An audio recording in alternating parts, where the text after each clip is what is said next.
ఈ హార్మోజ్ ఫీజుకు సంబంధించి పూర్తి విశ్లేషణ అందించడానికి మనతో జాయిన్ అవుతున్నారు సీనియర్ విశ్లేషకులు, సీనియర్ జర్నలిస్ట్ బండారు రామ్మోహన్ రావు గారు. రామ్మోహన్ గారు నమస్కారం సార్. నమస్కారం రోజా. రామ్మోహన్ గారు, హార్మోజ్ జలసంధిలో ఈ ట్రాన్సిట్ టోల్ వసూలు చేయబోమని ఓ పక్క స్పష్టంగా చెప్తూనే మరో పక్కేమో నావిగేషన్, పర్యావరణ పరిరక్షణ, ఇన్సూరెన్స్ వీటన్నింటి పేరిట సర్వీస్ ఛార్జ్ మాత్రం వసూలు చేస్తామని ఇరాన్ అంటోంది. అంటే దీన్ని ఎలా చూడాలంటారు? అంటే ఇంటర్నేషనల్ లాస్ నుండి తప్పించుకునేటువంటి వ్యూహంలో భాగంగానే ఈ రకంగా సర్వీస్ ఛార్జ్ అని చెప్తోందా ఇరాన్ వ్యూహం ఏంటి సార్? రోజా గారు, మీకు అట్లాగే రాజ్ న్యూస్ ప్రేక్షకుల నమస్కారం. సహజంగా ఏర్పడిన జలసంధులు వేరు, నిజంగా మీరు పనామా గాని తవ్వడం ద్వారా, అట్లాగే మనకు సూయజ్ జలసంధి కేవలం భూభాగాన్ని తవ్వి యువతలు చేసుకున్నారు. మన దగ్గర కూడా ప్రయత్నం చేశారు. ముఖ్యంగా మనకు శ్రీలంక, మన ఇండియా మధ్యన కూడా చుట్టూ తిరిగి వెళ్తున్నాయి వాళ్ళు కదా, మధ్య చేద్దామంటే రామసేతు అడ్డం వచ్చింది మనకు. కనుక అట్లా చూసుకుంటే ఈ హర్మోజ్ జలసంధి మీరు అన్నట్టు 53 కిలోమీటర్లు అంటే ఇరాన్ ఆధీనంలో పొడవు 33 కిలోమీటర్ల వెడుతుందని అక్కడ వాళ్ళు ఇప్పుడు స్టాపేజ్ చేసింది. ఒక రకంగా చెప్పాలంటే అక్కడ మొత్తం అంతా ఆపేసారు. 4 అడుగులు ముందరికి 12 అడుగులు వెనక్కి గత 2 ఏళ్లుగా చూస్తున్నాం. ఒప్పందం కుదురుతుందని పాకిస్తాన్ లో 21 రోజు 21 గంట చర్చ, తర్వాత 2వ చర్చలు మొదలై ఆదిలోనే హంసపాతాలు గడడం. ఇటీవల కూడా గత 3 రోజులుగా పూర్తిగా మనం ఇరాన్ ఒప్పుకునేదాకా మనం నమ్మలేము, అమెరికా అధ్యక్షుడు ప్రకటన అనుకున్నాం. అన్ని మంచి శకులే కనపడ్డాయి. ఈ వాటికి డిజిటల్ సంతకాలు అయిపోయినాయి. సంగతి చెప్పాలంటే సంతకాలు ఎప్పుడు అయినాయి, రేపు 19 ఎల్లుండి ఏది ఫిజికల్ సంతకాలు చేస్తారు. అది జెనీవా ఒప్పందం, జెనీవా స్విట్జర్లాండ్ చేస్తారనే మాట ఉంటుంది. అది అయినా కాకుండా డిజిటల్ సంతకాలు అయినాయి కనుక మీరు ఇంజన్లు స్టార్ట్ చేయండి, వెంటనే స్టార్ట్ చేసుకుని వెళ్ళండి అని చెప్పి ట్రంప్ చాలా ఉత్సాహంగా మిగతా ఓడలందరికీ మన నౌక వాళ్ళకి చెప్తున్నారు. ఇంకా ఏమైందంటే ఇరాన్ ప్రకటన వచ్చిన తర్వాత మనం కొంత కుదిరపడ్డాం. ఇరాన్ ప్రకటన రాకపోతే వన్ సైడ్, ఇప్పటిదాకా వన్ సైడ్ లావే, ఒక రకంగా చెప్పాలంటే వన్ వే ట్రాఫిక్ లాగానే ట్రంపే బలబల గడగడ మాట్లాడుకుంటూ పోయింది. కానీ అక్కడి నుంచి వ్యతిరేకత వచ్చింది.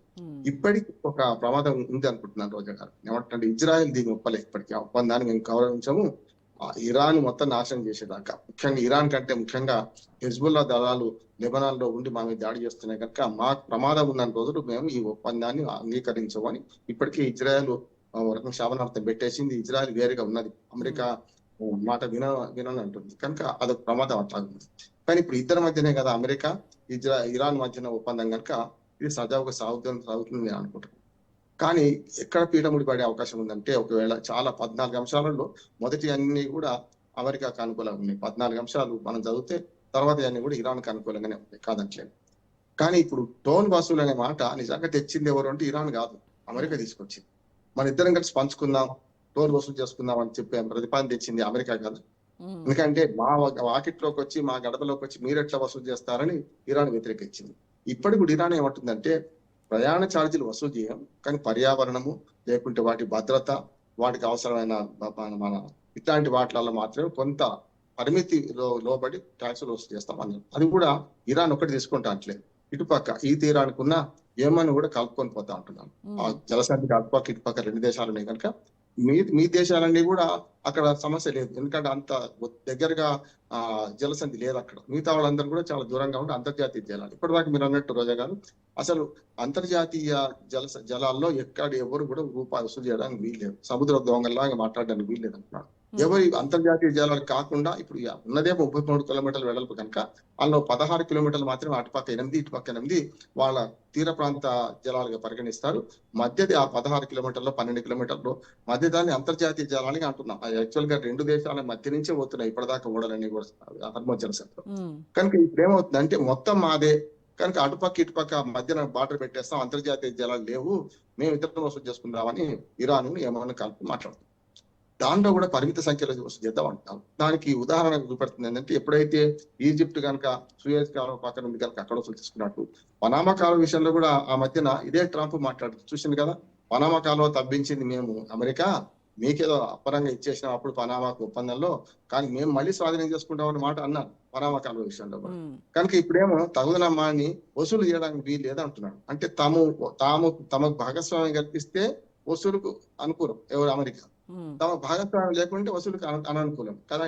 ఇది ద్వంద్వ విధానం అమెరికా. కనుక ఇప్పుడు ఇరాన్ కు చాలా సమయం పాటిస్తున్నది. ఒక రకంగా చెప్పాలంటే ఇప్పుడు ఒప్పందం కుదిరింది కనుక ఒప్పందంలో ఇంకా 2 ఉన్నాయి. ఈ 2 నెలలు వేచి చూస్తాం, 2 నెలల తర్వాత ఇదే అమెరికా ఈ రకంగా ప్రవర్తించినా ఏం చేసినా మళ్ళీ మొదటికి వస్తుందని చెప్పి ఇరాన్ ఇప్పటికీ హెచ్చరించింది కూడా. విదేశాంగ మంత్రి ఇప్పటికీ ఇస్మాయిల్ హెచ్చరించారు కూడా. మేము తాత్కాలిక ఒప్పందానికి పరిమితం ఉన్నాం, కట్టుబడి ఉంటాం.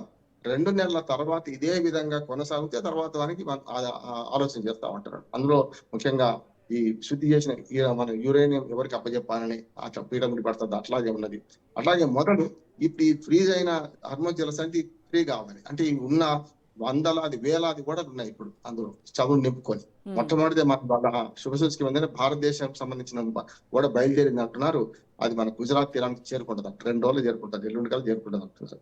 మళ్ళీ చర్చలప్పటికీ మళ్ళీ ఏమైనా ట్రంప్ అనవసర ప్రేలాపనలు చేసింది అనుకోండి, మళ్ళీ మొదటికి వచ్చే ప్రమాదం ఉంది. కనుక సంతకాలు అయినాయి కనుక అది డిజిటల్ సంతకాలు అయినా కూడా కొంతవరకు 2 నెలల టైం కూడా అమెరికా తీసుకుంటుంది అంటున్నాను.